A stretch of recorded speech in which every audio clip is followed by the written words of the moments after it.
Right now, somewhere, a dog that stopped eating 2 days ago, that can barely lift its head off the floor, is dragging itself across the room toward the one person who feeds it every morning. Not away, toward. You've probably heard some version of this. A cat that disappears for 3 days, and then, out of nowhere, climbs into someone's lap one last time. A horse, too weak to stand much longer, pressing its head into a stranger's shoulder like it's asking for something. We tell these stories like proof of a quiet kind of magic. Like the animal knows what's coming, and wants comfort, and chooses you. Here's the part almost nobody mentions, though.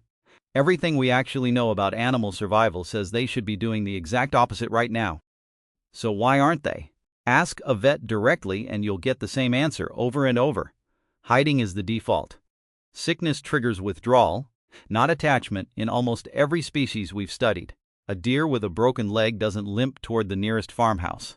It finds the thickest brush it can and disappears into it. A sick wolf falls back from the pack and goes quiet. Cats tuck themselves behind furniture, in closets, under beds, anywhere dark, and they do it so reliably that "my cat's been hiding for 2 days" is one of the most common calls an emergency vet line gets. Even elephants, famous for the way they gather around a dying herd member, will sometimes go the opposite way when the injury is their own, pulling back from the group entirely, as if the rule still applies even to a species known for grieving others.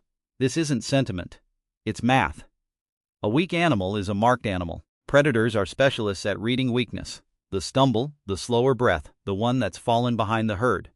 So evolution wrote a simple rule into almost every prey species. And a few predators too. When you're vulnerable, disappear. Go quiet. Go small. Go alone. A pack animal that stays visible while sick doesn't just risk itself. It can drag predators toward everyone else, which is part of why herds sometimes push a sick member out entirely.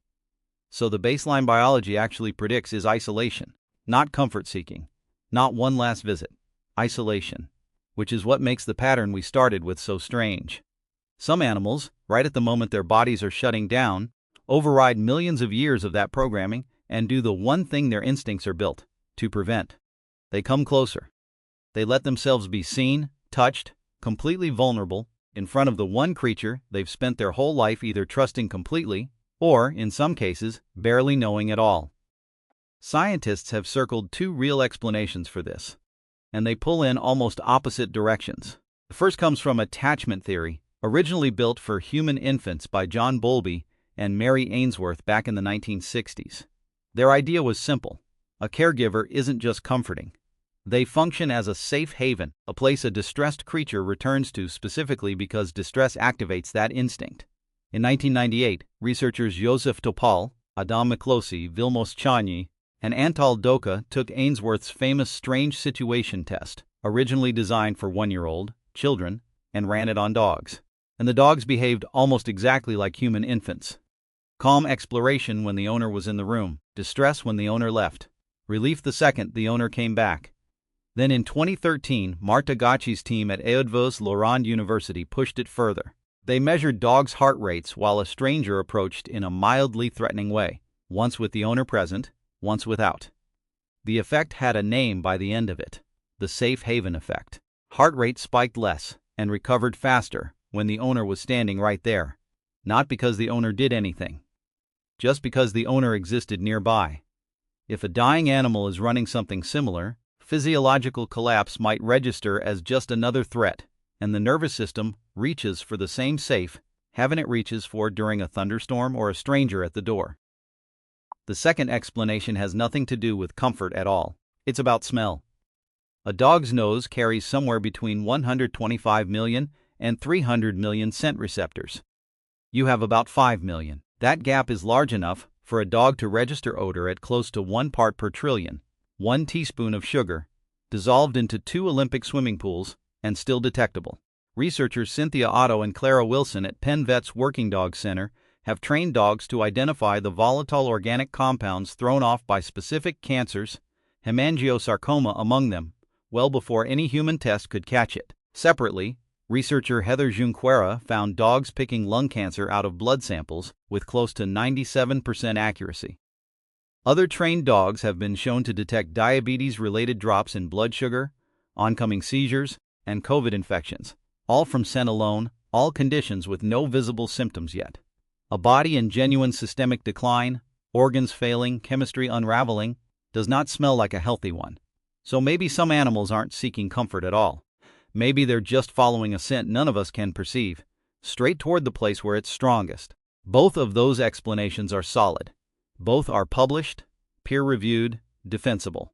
And both start to wobble the second you look at cats. Attachment theory works for dogs because dogs are built for it. Pack animals, shaped across tens of thousands of years of domestication to bond hard with one specific human. But cats aren't pack animals. Their entire ancestral wiring runs toward solitude, toward hiding weakness, rather than displaying it, even in front of an owner they adore. If safe haven bonding explained this behavior, cats should be the single least likely species on the planet to walk toward a dying moment instead of away from it. And yet one of the most famous cases we have belongs to a cat. His name was Oscar. For 17 years he lived at Steere House, a nursing home in Providence, Rhode Island. He wasn't friendly. Staff describe him as skittish. You were more likely to find him wedged behind boxes in a supply closet than curled up on anyone's lap. Which makes what happened next harder to explain, not easier. Oscar started walking into specific rooms, settling beside specific residents, and staying. Not residents he was bonded to, not people who'd fed him or known him for years. Strangers, more or less, to him. And within hours, almost without fail, that resident would die. Dr. Joan Tenno, another physician on the same floor, noticed something specific about the pattern.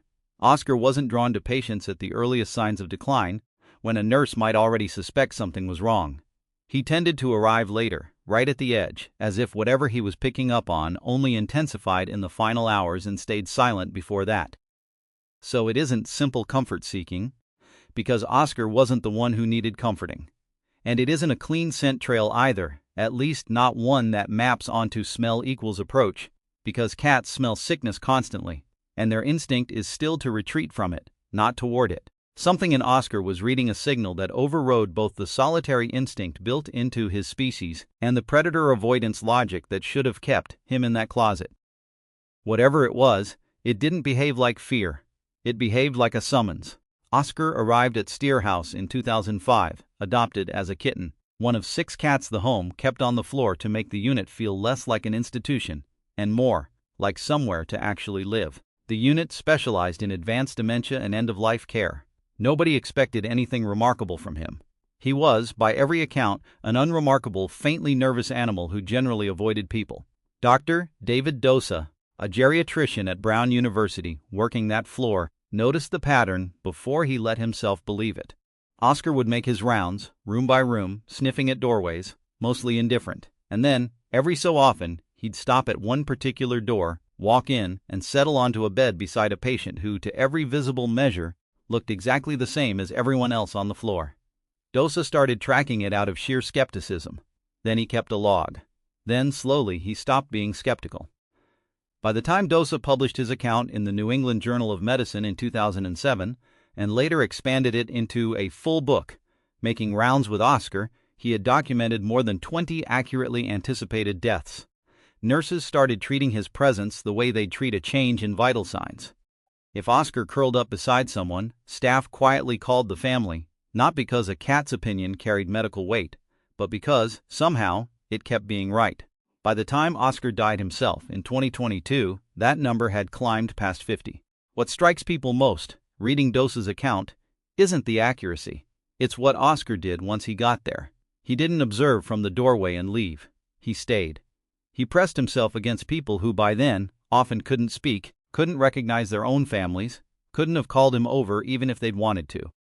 Families started writing him into obituaries, not as a curiosity, but as a small mercy, something that had been there in a room where, otherwise, someone might have been entirely alone. Nobody, including Dosa, ever fully explained it. He offered the scent theory, carefully, the way scientists offer things they can't quite prove. Cells breaking down, chemical signatures shifting in ways too subtle for us to register, but maybe not too subtle for a cat's nose, 18 inches from a pillow. Even that theory doesn't explain why Oscar stayed once he arrived, why proximity turned into hours of quiet contact instead of one confirming sniff and a walk back to the closet. A sensor doesn't need to stay. Oscar did. Maybe the real question isn't why some animals approach death instead of hiding from it. Maybe it's why we find that so hard to believe about them, and so easy to believe about ourselves. You already know what it looks like when a person refuses to let someone die alone. We call that love, or duty, or basic decency, and we never once ask whether it needed a survival advantage to justify itself. We only start demanding a mechanism, a chemical, a named study, a receptor count, the moment the one staying in the room has fur instead of hands.